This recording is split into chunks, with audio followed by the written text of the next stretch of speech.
Jika kita mau melakukan transaksi sales, kita udah ada di dalam role sales manager.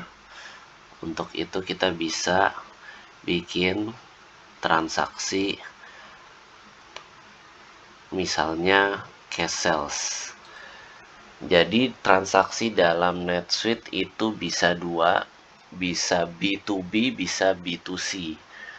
Kalau B2B itu biasanya mereka mulai dari sales order, sedangkan kalau B2C bisa sales order atau bisa cash sales tergantung jenis transaksi yang dipakai.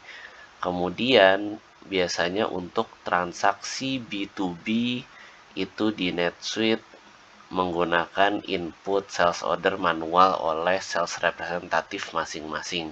Sedangkan untuk B2C tergantung dari bisnisnya, seringkali untuk bisnis yang customer seperti FMCG, retail, itu mereka menggunakan POS, kemudian baru POS-nya bisa membuat transaksi baik secara real time ataupun secara summary. Kalau secara summary, berarti nanti dia akan di summary lalu masuk sebagai sales order yang sudah sampai komplit, atau kalau dia per transaksi secara real time dia bisa masuk sebagai cash sales seperti ini. Di sini kita bisa melihat historicalnya cash sales apa saja yang terjadi. Kemudian kalau kita mau membuat transaksi baru, kita tinggal pencet new transaction.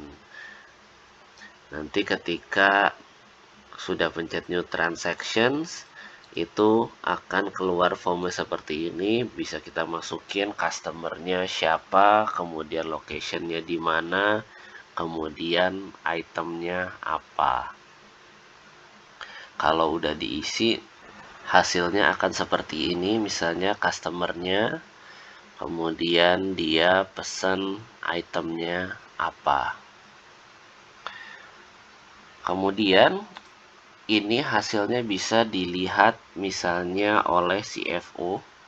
Jadi kalau dia lihat reports terus financial, dia bisa ngelihat P&L-nya atau income statement-nya.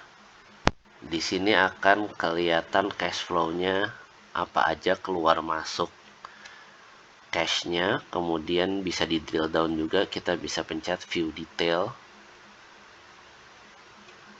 Kemudian akan kelihatan transaksi apa saja yang masuk ke dalam income statement ini.